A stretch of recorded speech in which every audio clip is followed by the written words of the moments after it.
If you enjoy my videos, please like, share, and subscribe. It helps my channel grow and I will make more good videos for you.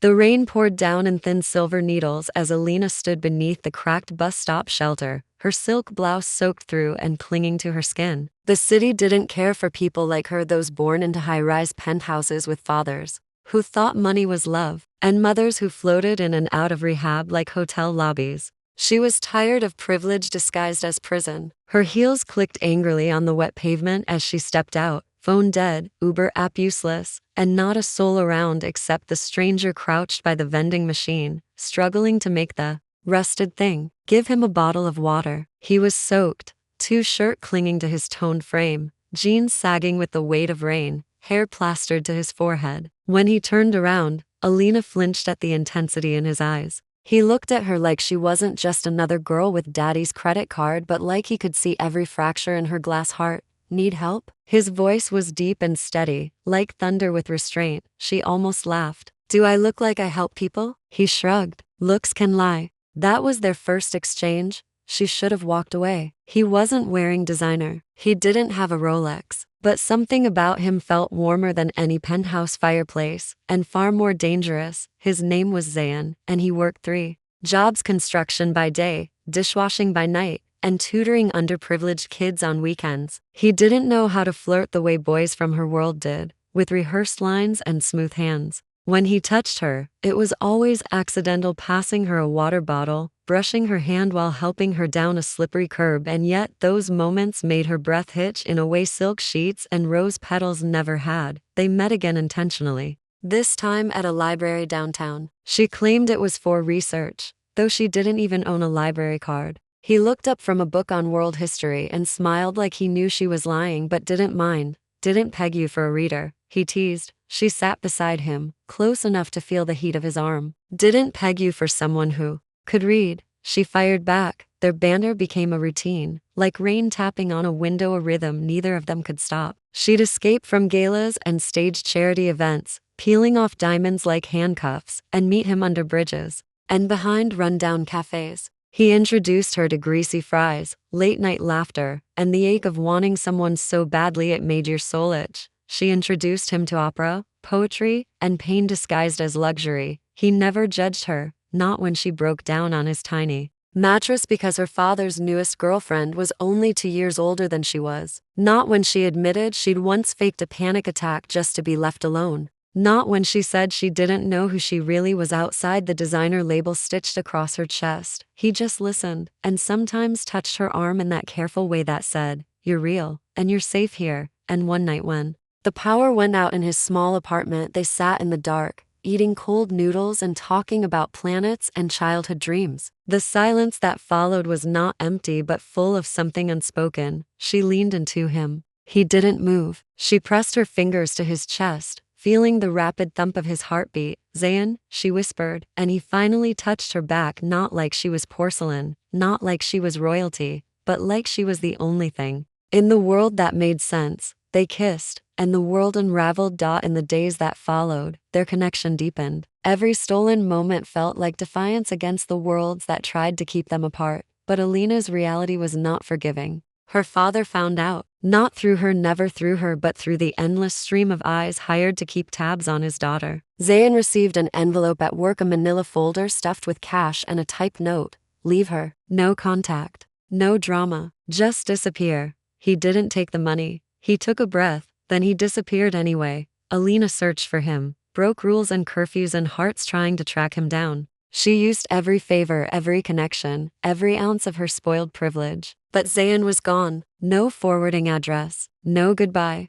Weeks turned into months. Alina changed. Her smile dulled. Her rebellion faded into numbness. Until one day she returned to that same bus stop. The vending machine was gone. The shelter had been repainted. But in the exact spot where they met, there was a folded paper, tucked into the crack of the bench. It was yellowed and wet, but the handwriting was unmistakably his. She unfolded it with trembling fingers. It read, "If you ever come back here, it means you're still looking. And if you're still looking, then maybe it's time you know the truth." And then, beneath that line, the words stopped. The rest of the page had been torn. Alina stared at the torn page, her fingers trembling, eyes scanning every corner of the paper as if willing the missing words to reappear. The ink had bled in the rain, smudging the edges, but Zayan's handwriting sharp, steady, unmistakable cut through the blur. The words haunted her.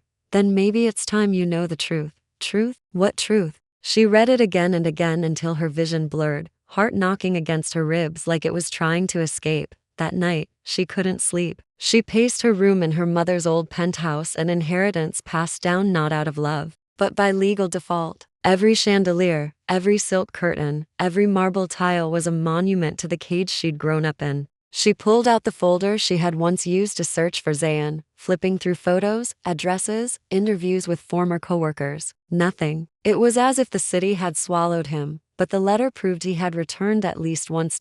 So she retraced every memory. The library where they laughed between shelves, the corner cafe with its broken neon sign, the rooftop he had snuck her onto so she could see the city from the right angle. There was one place she hadn't returned. To the alley behind the construction site where he used to work. It was different now. The site had been completed, now a sleek glass building, all clean lines and luxury. But the alley behind it still held the echoes of grit and sweat and the scent of fresh cement. She stood there, heart thudding, a voice cut through the air, hoarse and familiar. You shouldn't be here. She turned. He was thinner, his beard longer. There was a scar just above his eyebrow that hadn't been there before. He wore a maintenance uniform now, holding a wrench like a sword. She froze. Zayan. He looked at her like she was a ghost. You found the note. You left it, she said, voice cracking. Why? He stepped back into shadow. You were never meant to find it. Then why write it? Silence. Finally, he exhaled. Because I needed you to know it wasn't about the money. I left because I had to. She stepped forward, eyes burning. Did you even read what they offered? My father tried to buy you off like a servant. I didn't care about the money, Alina. He snapped, then softened. But I saw what they'd do to you if you stayed with me. Your world chews people like me up. I thought I was protecting you. By disappearing? She whispered. I loved you, he said, stepping into the dim light. So much it terrified me. I didn't want your life burned down. Just because you chose me.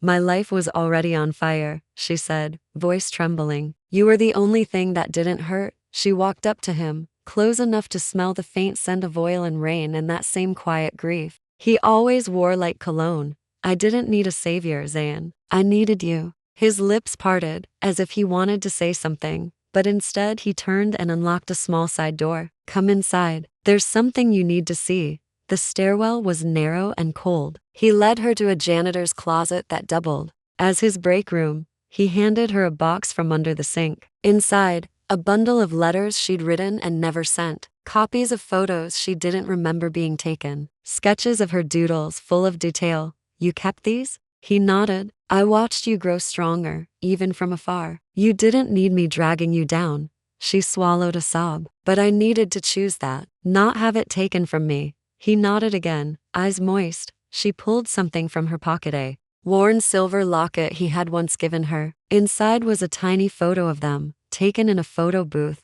mid-laugh, blurry but perfect. She pressed it into his hand. You left, but now you're back, so tell me the rest. Zayan sat down heavily on the floor. After I left, I got into some trouble. There was someone from my past, someone I owed. He found me, and he said, if I didn't cut ties with you, he'd make you pay the debt instead. Alina's blood ran cold. Who?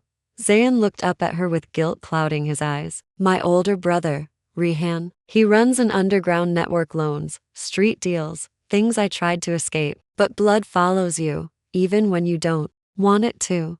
Her voice dropped. He threatened me? Zayan nodded. He's not just dangerous. He's patient. I couldn't risk him finding you. Then let's find him first, Alina said, steel forming in her spine. Let's end it. You don't know what you're saying. I know exactly what I'm saying, she replied, grabbing his hand. I've lived my whole life being protected and hidden. Not anymore. Zayan stared at her. The girl he once loved had become a woman who wouldn't bend, wouldn't run. He whispered, he'll come for us if we try. She squeezed his fingers, then let him. But as they stood there, breathing the same air after so long apart, a shadow moved. Outside the window, a man in a leather jacket, holding a phone, speaking into it, watching. The man outside didn't linger. He spoke briefly into the phone, nodded once, then vanished down the alley like smoke curling into the night. But his presence left a weight in the room, a silence so thick it strangled the warmth that had started to bloom between them. Zayan stood first, eyes scanning the darkened glass, body rigid. Alina could see it in him, the instinct to run, the same instinct that had driven him away the first time. But she stepped in front of him, placed her hands on his chest. "We're not doing this again," she whispered. "You don't disappear this time." He looked down at her, jaw clenched. "If that was one of her hands, guys, we don't have much time. Then we stop waiting," she said. "We find him before he finds us." Zayan shook his head. "It's not that simple. Rihan isn't some petty thug. He has connections, cops, informants, people who owe him favors and people who fear him. He plays the long game, then so do we." It wasn't bravado. It wasn't a rich girl pretending to be brave. It was Alina finally choosing to stand and fight. For herself, for Zayan, for a future not defined by fear or power or bloodlines. They left the janitor's closet under the cover of early morning fog, the city just starting to yawn awake. Zayan took her to the one place Rihan never dared touch, the home of their childhood friend, Yasmin. She lived in a rundown apartment above a bakery, but her eyes were sharp, and her mind was sharper. Yasmin hugged Zayan tight and looked at Alina like she already knew every secret in her bones. "So this is the girl who turned your heart inside out."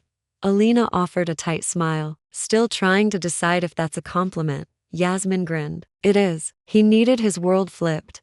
Inside, maps were laid out, old receipts, a laptop with tracking software. Zayan raised a brow. "You've been keeping tabs on Rihan?" Yasmin shrugged. "I knew you'd come back someday. Figured I'd be ready."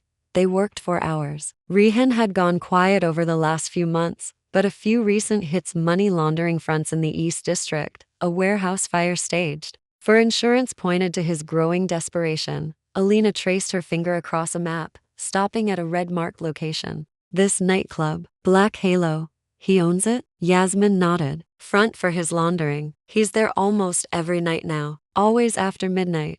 Zayan cursed under his breath. "That place is a fortress. Security, scanners. You can't just walk in." But Alina was already pulling out her phone. "I don't have to walk in. I can be invited." She made the call. The man who answered was someone from her father's inner circle, a party planner who owed her a favor from a scandal she'd helped bury. That night, Alina stepped out of a luxury car in a gown that shimmered like wet diamonds, her hair curled to perfection, her lips a bold, dangerous red. Zayan followed, dressed sharp but forgettable, walking behind her like a bodyguard. Inside, Black Halo pulsed with light and shadow, music like a heartbeat turned up to loud. She moved with confidence, drawing eyes, slipping through the crowd like she belonged because once, in this world, she had. Then she saw him, Rihan. He sat in a glass booth above the dance floor, flanked by two men with weapons tucked under their jackets. His eyes were cold, beautiful, in the way that snakes are beautiful, sharp, calculating. He saw her, smiled,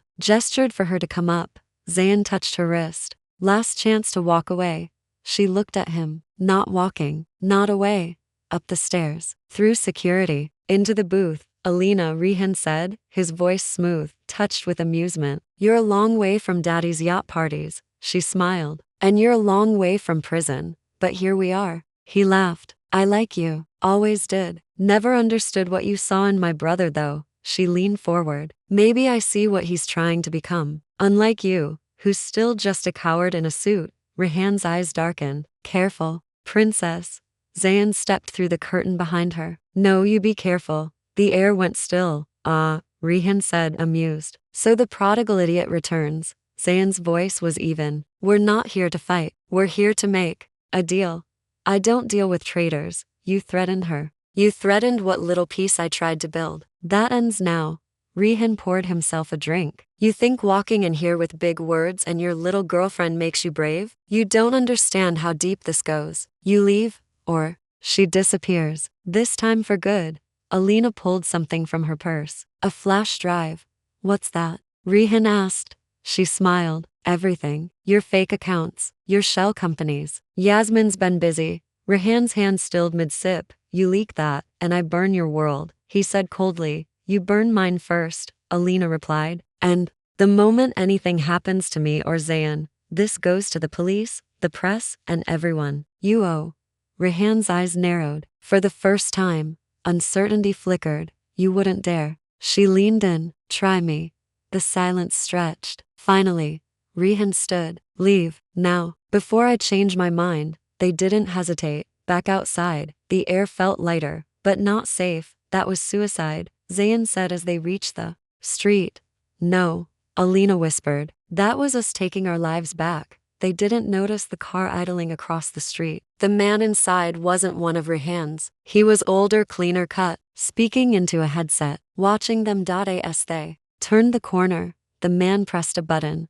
I found them, both of them, awaiting orders. The night air was heavy with the scent of rain and gasoline as Alina and Zayan walked away from Black Halo, their hands loosely entwined, their silence full of tension and adrenaline. They had confronted Rehan and survived, but the victory felt hollow, like shouting into a storm. Zayan sensed it first, that feeling of being watched. He stopped at the end of the alley, scanning the shadows, his body tense. Alina followed his gaze but saw nothing, just the usual blur of city life. Let's keep moving, he said. They took the long route back to Yasmin's apartment, ducking through subway tunnels, hopping over fences, avoiding main roads. When they finally reached the safe house, Yasmin was waiting on the balcony, pacing. You were seen, she said before they could speak. Someone tailed you. I picked up chatter on the police band. Cops? Zayan asked. Yasmin shook her head. Private, corporate frequency. Someone big.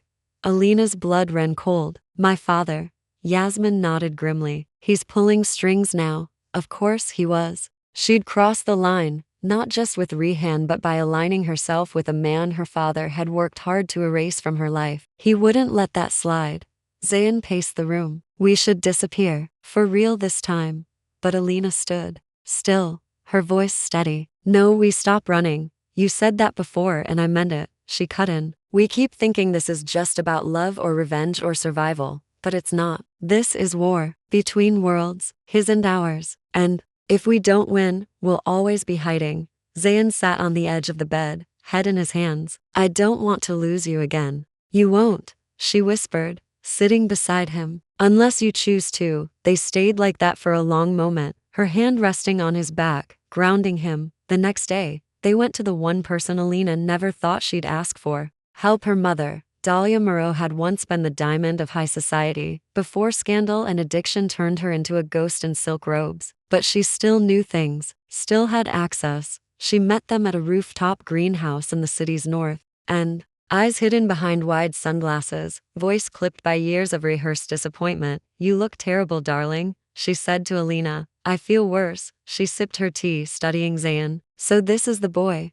Alina didn't flinch. This is the man, and we need your help. Her mother's smile was thin. How brave, or foolish. Alina laid out everything. Rehan, the threats, the files, the growing pressure from her father's people. Dahlia's fingers twitched around the teacup. Your father is not a man you outmaneuver, Alina. I know. That's why we need someone who knows how he thinks. Dahlia was quiet for a long time. Then softly, he'll go after Zayan again, but not with bribes this time. He'll use law, scandal, something to ruin him. He already tried, Zayan said. Didn't work, but it will, Dahlia warned, standing. Unless we beat him at his own game. She opened her purse, pulled out a small flash drive. This has records from his old ventures, hidden ones, offshore accounts, tax fraud, nothing that would matter. Unless it were public. Alina's eyes widened. Why do you have this? Her mother smiled bitterly. A mother's insurance. He took everything from me once. I've kept this in case he ever tried to finish the job. They returned to Yasmin's. That night, with the flash drive in hand and a plan forming fast, they wouldn't leak it right away. That would be suicide. Instead, they would force a meeting, make Alina's father think he still had control, that she'd come crawling back. They sent the message through a familiar channel. Her father's old assistant, who still picked up Alina's calls out of guilt. The meeting was set for the following night, in a private suite at the Alabaster Hotel, one of her father's properties, chosen for optics, for control. Alina wore a black dress with no jewelry, no makeup, her hair tied back like a soldier reporting for duty. Zayan stayed in the shadows, watching the building from across the street with Yasmin, both wired in to listen. Her father, Gregory Moreau, greeted her with his usual cold civility. "You've been reckless," he said without preamble. "I've been living," she replied. He poured a drink. "He's beneath you." "No one's beneath me anymore," she said calmly. "That's your delusion, not mine." He turned slowly. "If you stay with him, I will erase him. There won't be a place on earth he can hide. Then you'll have to erase me too." Gregory froze. "What are you saying?" "I'm saying if anything happens to him or anyone connected to him, this city will know every skeleton you've ever buried. Your empire will rot from the inside out." He stared at her. "You're bluffing." She reached into her coat pocket and set the flash drive on the table. "Am I?" Gregory's face changed, just slightly. "Enough. Leave him," he said after a beat. "Walk away, and I'll pretend none of this happened." Alina stood. "I'm walking away, but not from him." She turned and left. Outside in the cold, Zayan was waiting, hands in his jacket, eyes worried. She walked straight into his arms. "It's done," she whispered. "He knows we're not bluffing." But as they held each other, high above them, in a tinted window, Gregory made a phone call. "She's not backing down," he said. "Plan B. Make it look like an accident." The voice on the other end replied, "Understood." 2 days later, as Alina and Zayan sat in Yasmin's apartment, planning the next move, a knock came at the door. Zayan opened it and froze, standing. There was a child, no older than 10. She held out a crumpled envelope. "She said to give you this," the girl said. Before they took her, Zayan ripped it open. Inside was a single line written in a rushed, shaky hand. "They have my mother. Don't trust anyone, not even the police." Zayan stood frozen in the doorway, Alina at his side, the envelope trembling in his grip. The message was clear. They had Dahlia, Alina's mother, the woman who had dared to defy Gregory Moreau, who had handed them the evidence to destroy him. Now she was gone, and whoever had taken her had moved quickly, quietly, and with ruthless precision. Not even the police could be trusted. Alina's face was pale, her knuckles white as she clenched the edges of the letter. "He's cleaning up loose ends. He won't stop now," Zayan said, voice low. "He's started something he can't afford to lose." Yasmin was already at her laptop, fingers flying across the keys. "I'll run facial recognition from the building's security feed. Maybe we can track who picked her up." "No," Alina said, steady now, deadly calm. "He won't use anyone traceable. He'll use ghost operatives with no names, no records. This is deeper than blackmail. This is war." They had no choice but to accelerate their plan. Zayan and Yasmin worked through the night, building encrypted backups of the files, multiple versions, hidden across private networks, scheduled to auto-release if anything happened to any of them. It wasn't about leverage anymore. It was survival. Alina, meanwhile, changed. Something inside her hardened. The fear that once clung to her like perfume was gone. In its place, purpose, fury. She wasn't the fragile daughter of power anymore. She was something else entirely. And Zayan saw it in every look she gave, every move she made. They tracked Dahlia's last known signal to a private airfield outside the city. By the time they got there, the trail had gone cold, just faint tire tracks in the gravel and a single dropped earring Alina recognized from her mother's vanity. "He's taking her offshore," Alina muttered, picking up the earring. "Probably to one of the family properties in the South Atlantic." Yasmin nodded. "And I've got a name. A man seen in the building's stairwell. No records, but he's shown up once before for years ago. Military contractor, operates under aliases. If he's involved, your mother won't stay visible for long." They needed help, and the only person who could give it was someone they had both sworn to avoid, Rehan. "He has the connections," Alina said. "He moves people like this. He knows these kinds of men." Zayan hesitated. "He'll never help us." "Then we give him a reason." They returned to Black Halo under the pretense of a private meeting. Rehan looked amused when they walked in. "Didn't think I'd see you two again so soon," he said, sipping whiskey. Zayan stepped forward. "They took her mother." Rehan raised a brow. "So? She helped us. They're erasing anyone connected. You're next." Rehan set his glass down. "That a threat?" Alina cut in. "It's a warning. My father doesn't leave debts open. You may think you're safe, but if he even suspects you gave us help or might in the future, he'll wipe you out." For a long moment, Rehan just looked at her. Then he smirked. "You've changed." "I had to." Rehan stood. "Fine, I'll help, but I want something in return." Zayan tensed. "What?" Rehan pointed at Alina. "I want her to walk away from you. Forever. Zayan's fist clenched, but Alina didn't flinch. She stepped forward, looked Rihan in the eye. If you want to destroy something beautiful out of spite, you're no better than him. Rihan didn't respond for a moment. Then he exhaled slowly and waved a hand. I'll get you a name. But this makes us even. They left with a location, a private estate off the Angolan coast. One of Gregory Moreau's enlisted holdings. Guarded, isolated, impossible to approach by normal means, Yasmin secured forged travel documents, and within 24 hours, Alina and Zayan were on a private cargo flight, hidden among crates and false manifests. They landed in darkness, swam ashore, and moved through dense jungle. Guided by satellite maps and raw desperation, the estate rose out of the trees like a colonial fortress, white stone and steel gates under a full moon. Guards with assault rifles patrolled the perimeter. Zayan counted 6, maybe more inside. We wait until the shift changes, he whispered. Then we move.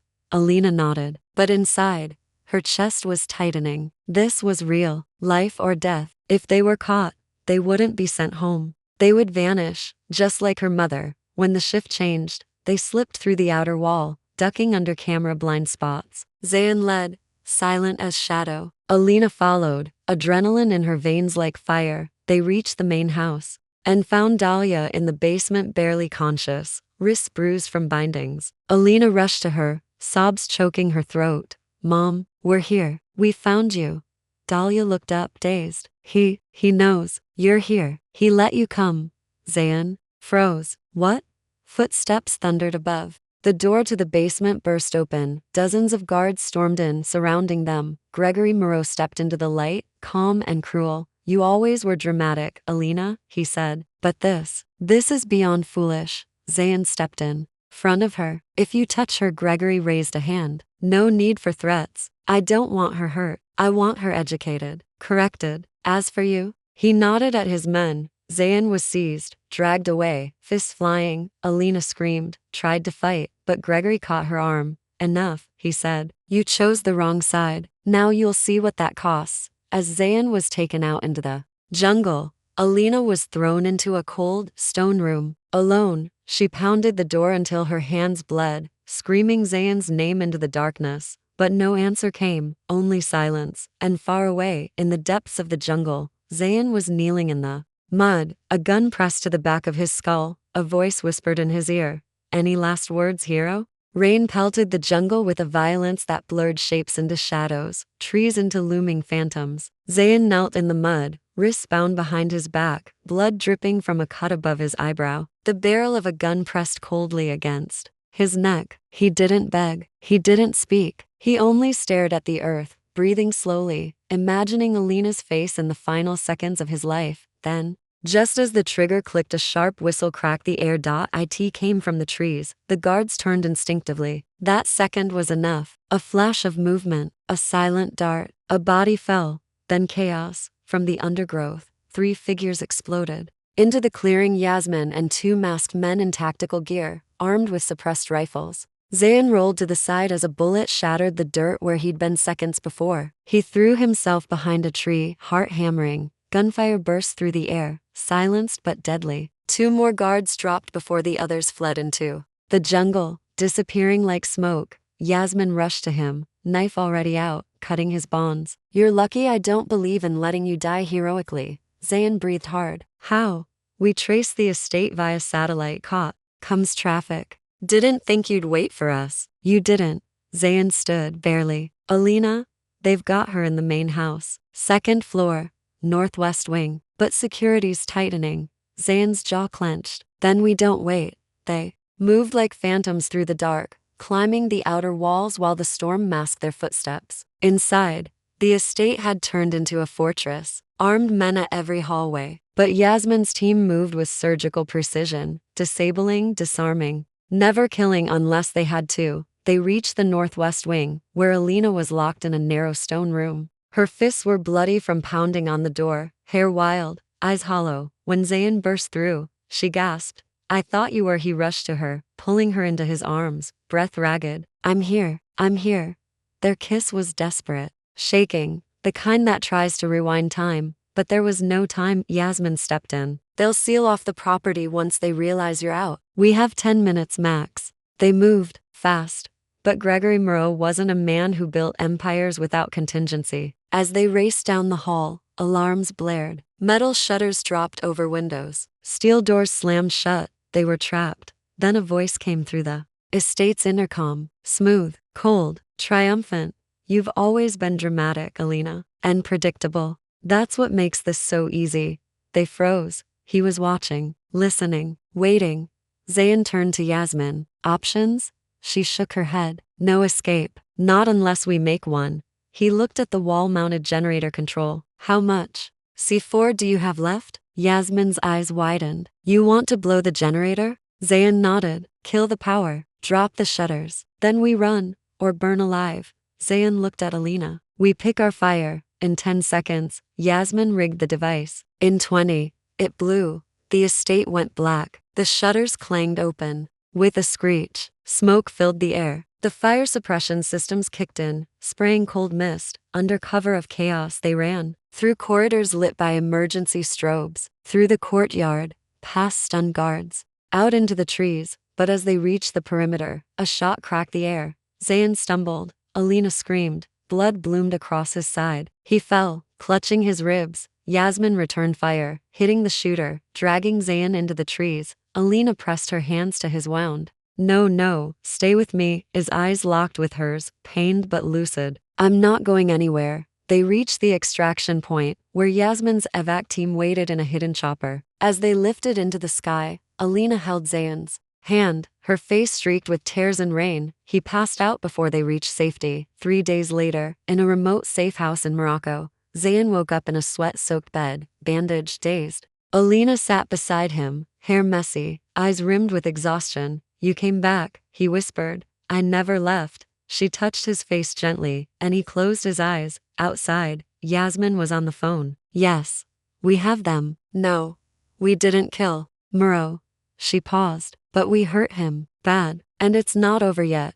Because Gregory Moreau was now a wounded king. His enemies knew his secrets. His daughter had turned, and somewhere, deep in a bunker surrounded by lawyers and assassins, he was planning his final strike, and this time, he wouldn't aim to silence, he'd aim to destroy. The storm had passed, but nothing felt calm. From a hidden villa nestled deep in the Rift Mountains, Zayan slowly recovered, each breath still laced with pain, every movement a reminder of how close he'd come to death. Alina barely left his side. For 3 days and nights, she slept in the chair beside his bed, her fingers laced with his, afraid to let go even for a moment. But while his body healed, the world around them trembled on the edge of implosion. Gregory Moreau had gone silent, but silence from a man like him was never peace. It was plotting. Yasmin brought news. Offshore accounts had been moved. Key executives in Moreau's empire were vanishing, properties stripped down or sold overnight. The man was tightening his world,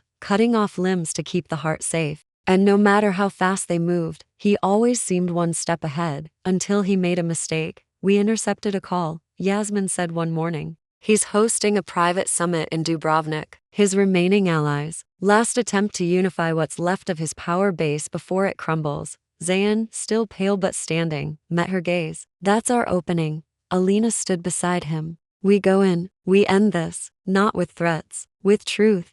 Yasmin raised an eyebrow. You want to expose him. In front of his allies, he built an empire on loyalty, Alina said. If we show them who he really is, murderer, traitor, destroyer of even his own family, they'll turn on him. Yasmin frowned. Or, they'll shoot you on sight. Zayan stepped forward. Then they better aim fast. They spent days preparing. Yasmin's team infiltrated the summit grounds, smuggled in equipment, hacked into the venue's closed-circuit feed. Alina and Zayan crafted a narrative using the files her mother had risked everything to deliver. Photos, videos, audio tapes, documents that painted a portrait of a monster in silk suits. The night of the summit arrived with the hush of war. In Dubrovnik's old town, beneath ancient stone arches and sea wind, the world's most dangerous men gathered behind a veil of secrecy. Alina arrived in a midnight blue dress, hair pinned, eyes shadowed with resolve. Zayan walked beside her, a tailored suit barely hiding the tension in his shoulders, his hand brushing hers, once a silent promise. Inside the ballroom, opulence clashed with paranoia. Security guards lined the walls. Gregory Moreau stood at The head of the table, older, leaner, but still venomous, when he saw them walk in, his expression didn't flicker. "You're brave to come here," he said softly. "Or stupid?" Alina smiled. "Maybe both." The room fell quiet. "We've come," Zayan said, his voice steady, "to show you the truth." "About him?" Gregory chuckled. "You have nothing." Yasmin's voice crackled through the ballroom speakers. "Let's find out." One by one, images flickered across the wall-sized projection behind Gregory. Names, faces, bank transfers, secret prisons, recorded threats. His voice, low and terrifying, promising silence through blood. Dahlia's captivity. The attacks on whistleblowers. The buried stories now unburied. Gasps filled the room. Whispers turned to roars. Gregory turned, for the first time, uncertain. This is doctored. Lies. Alina stepped forward. "Look at the dates, the signatures, the faces in the shadows," Zayan added, "and ask yourself if he does this to his own daughter. What would he do to you?" The room was splitting, loyalty fracturing like glass under strain. Then someone stood, a tall man with icy eyes. "I gave you 10 million to protect my son's company. You sold it to a shell firm and bled it dry." Another stood. "My brother disappeared after calling you. I asked you about it. You said nothing." Voices overlapped. Questions turned to accusations. Gregory backed away, but the walls were closing. Security moved in, but Yasmin's team had already replaced half the guards. Within seconds, Gregory was surrounded not by power but by fury. He looked to Alina. "You think they'll follow you? You're a girl who ran from her name." She stepped toward him. "No, I'm the woman who gave it up to burn it down." He lunged one last desperate act, a concealed blade in hand, but Zayan was faster. He stepped between them and caught Gregory's wrist midair. They struggled, seconds stretched. Then Alina, calm and cold, raised her hand, a stun gun, hidden in her clutch. She pressed it against Gregory's side. He convulsed and dropped, twitching on the floor. The silence that followed was thunderous. Yasmin walked up to them. "Interpol's here. Took a lot of favors, but they'll get him before his lawyers do." Gregory, dazed and broken, stared at his daughter as men in black led him away. "I made you," he spat. She looked down at him. "No, you tried to destroy me, and all you did was make me fearless." Weeks passed. The world buzzed with scandal. Gregory Moreau's name became poison. Governments distanced themselves. Former allies gave interviews, testimonies. The Moreau empire crumbled in the headlines. Dahlia, recovering in a private clinic, smiled weakly when she saw her daughter. "You did it." "No, Mom," Alina whispered. "We did." Zayan, finally out of pain, took a long walk with Alina down a quiet beach. No bodyguards, no shadows, just them. "Is this it?" he asked. "The end?" She took his hand. "No, this is the beginning." He smiled, soft and rare. "Where do we go now?" She leaned her head against his shoulder. "Anywhere we want, as long as we go together." They stood there as the sun dipped low, the waves kissing the sand at their feet. The girl born in a golden cage, the boy forged from nothing, the love that tore down empires and built something stronger in their place.